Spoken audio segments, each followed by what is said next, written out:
الحمدللہ وحدہ والصلاة والسلام علی من لا نبی بعدہ۔ کلمہ طیبہ پڑھنے کے بعد یعنی لا الہ الا اللہ محمد الرسول اللہ پڑھنے کے بعد انسان اسلام میں داخل ہو جاتا ہے، مسلمان ہو جاتا ہے، لیکن چند ایمانیات، چند چیزیں ایسی ہیں جن پر ایمان لانا ضروری ہوتا ہے، اس کے بغیر انسان ایمان والا نہیں ہو سکتا۔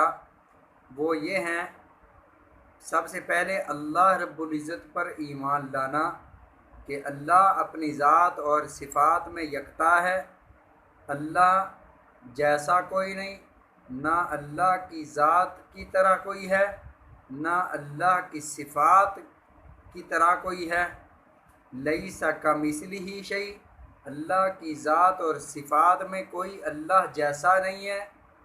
اللہ پر یہ ایمان لائے، اور پھر اس کے بعد اللہ کے فرشتوں پر یہ ایمان لائے کہ اللہ رب العزت نے ایک مخلوق پیدا فرمائی جنہیں فرشتے یا ملائکہ کہا جاتا ہے۔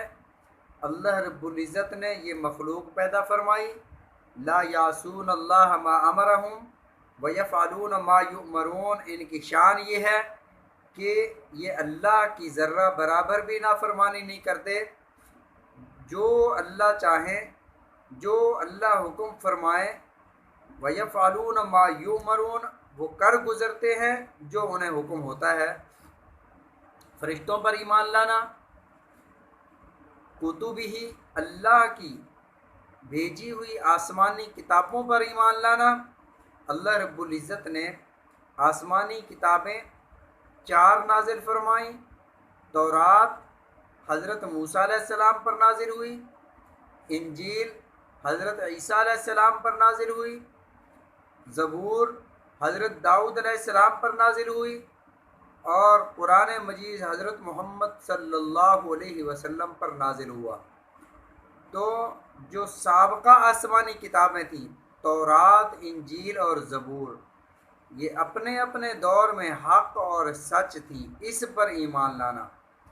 اب چونکہ پچھلی شریعتیں منسوخ ہو گئیں تو قرآن پاک پر ایمان لانا اور قرآن پاک پر عمل کرنا ضروری ہے۔ سابقہ آسمانی کتابوں پر اس قدر ایمان لانا ضروری ہے کہ وہ اپنے اپنے دور میں حق اور سچ تھیں، اور سابقہ انبیاء علیہم الصلاۃ والتسلیمات، حضرت آدم علیہ السلام، حضرت عیسیٰ علیہ السلام، شیس علیہ السلام، موسیٰ علیہ السلام، ابراہیم علیہ السلام، اسماعیل علیہ السلام، جتنے بھی انبیاء علیہم الصلاۃ والتسلیمات گزرے، وہ اپنے اپنے دور میں حق اور سچ تھے، اور اللہ کی طرف سے مبعوث، اللہ کی طرف سے بھیجے ہوئے پیغمبر تھے۔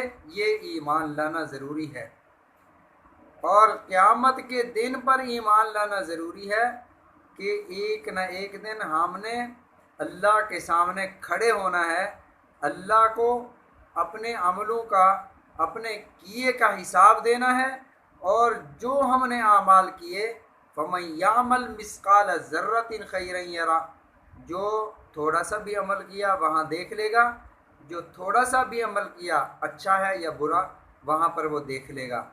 تو یوم آخرت پر ایمان لانا یہ بھی ایمانیات کا حصہ ہے۔ اگر ان میں سے کسی ایک چیز کا کوئی انکار کرتا ہے تو وہ مسلمان نہیں رہتا۔ پھر اس کے بعد ہے اچھی اور بری تقدیر اللہ رب العزت کی طرف سے ہے۔ اگر کوئی نقصان سے دوچار ہوتا ہے تو یہ اللہ کی طرف سے ہے، اگر کوئی خیر ملتی ہے تو وہ بھی اللہ کی طرف سے ہے۔ تو اچھی اور بری تقدیر اللہ کی طرف سے، اس پر ایمان لانا۔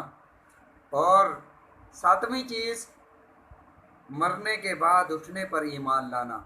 یہ غیر مسلم قوموں کا عقیدہ تھا اور ہے کہ مر جانے کے بعد انسان مٹی ہو جائے گا، مٹی میں مل جائے گا، یہ دوبارہ زندہ نہیں ہوگا۔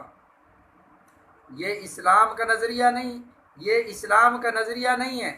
اسلام کا نظریہ یہ ہے کہ مرنے کے بعد زندہ ہونا ہے اور اللہ کے سامنے کھڑے ہونا ہے۔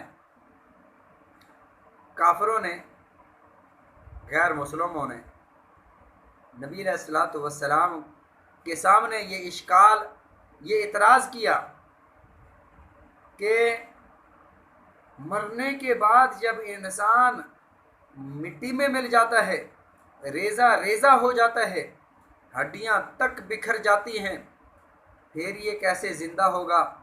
تو اللہ رب العزت نے سورہ یاسین میں اس کا جواب ارشاد فرمایا، قل، میرے محبوب آپ ان کو یہ فرما دیں، قل یحییھا الذی انشأھا اول مرہ، وہ